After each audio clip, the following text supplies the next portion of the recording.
pakinggan natin siya bago po natin umpisahan. Natuwa lang po kasi ako sa narinig ko sa kanya. Na, si Sister Tess. Sister Tess na. Hello po. Good evening po sa sister. Yung senior namin, tungkol po sa aking budget para sa financial. So, sa family po kasi, mag-isa lang ako. Although may asawa ako, may mga anak ako. Ako yung financier, ako din yung nagbabudget. So, ibig sabihin, si Mr. ay, yung pera niya ay pera niya lang. Para sa sarili niya, sa bisyo niya. Yung pera ko ay pangkalahatan. So, mahirap kapag kasi si nanay ang nagbabudget doon sa kinikita ko. So, ang ginagawa ko, meron akong listahan. Bigas, bill, pambayad sa health, pag nagkakasakit. So, pag sumasahod, ang sahod ko po kasi ay 15-30. So, pag nag-withdraw ako, hindi ko siya inuubos pag may tira. So, lahat yun nakalista na yun. Mula bigas hanggang tubig, baon, lahat yun nakalista na. Pag may natira kay ATM at malapit na yung susunod na sahod, wini-withdraw ko yun. Pero nilalagay ko siya sa Cebuana. Kasi ang sa isip ko, kapag nasa ATM siya, mawi-withdraw ko yun kasabay nung susunod kong sahod. Kasi malaki. Pero kapag winidraw ko siya bago mag-30, halimbawa, lalagay ko siya sa Cebuana, safe siya. Pag may emergency, meron akong makukuha. Kasi wala naman po akong aasahan sa asawa ko. So, pag emergency, meron akong nakukuha, meron akong budget para sa mga anak ko. Halimbawa, sa maintenance ko, may nakalaan na yun para sa maintenance ko. Naka-budget na yun. So, ang ginagawa ko, yung mga anak ko, tinuturuan ko sila mag-ipon. Kasi sa panahon ngayon, baliwala na yung mga centavos Mga 5 centavos, 10 centavos, tinatapon na lang yan sa daan. Sabi ko sa mga anak ko, kunin nyo yung centavos. So, nung una, ang corny, ano ba yan, ma? Wala na mabibili niyan. Pero pinaliwanag ko sa kanila, mag-ipon muna kayo. Papaliwanag ko sa inyo pag nakapag-ipon kayo. Kasi sa kwarto namin mag-asawa, may mga ganito kami. Nakalagay dyan, 5 centavos, 10 centavos.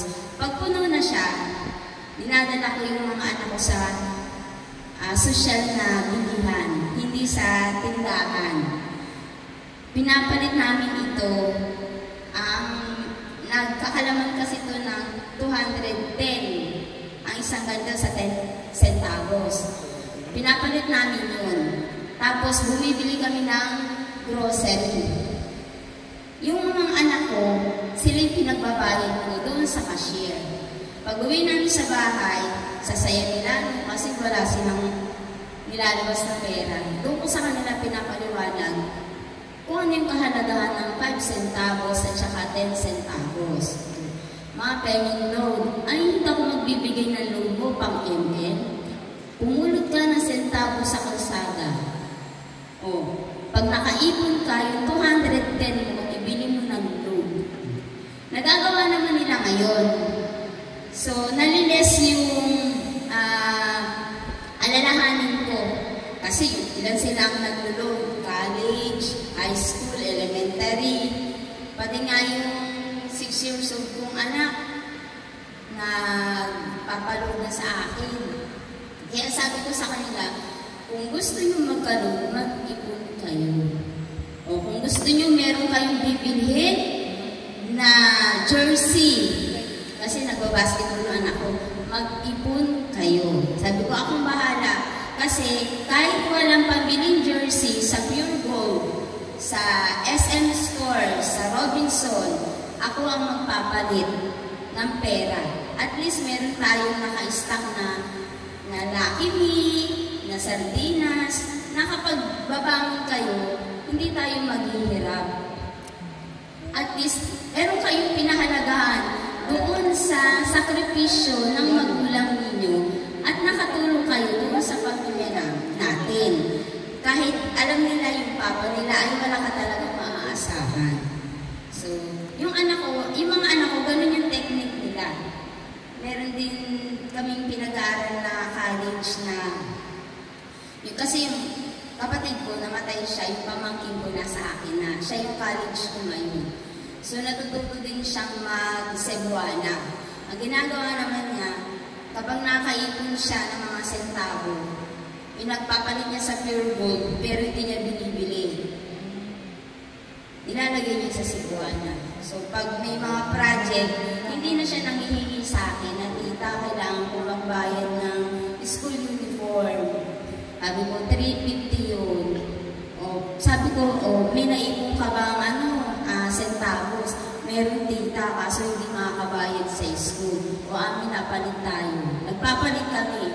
So yung naipon niya, ako yung bumibili sa grocery. Papalitan ko yun ng 350. Yun ang pababayad niya sa school. At least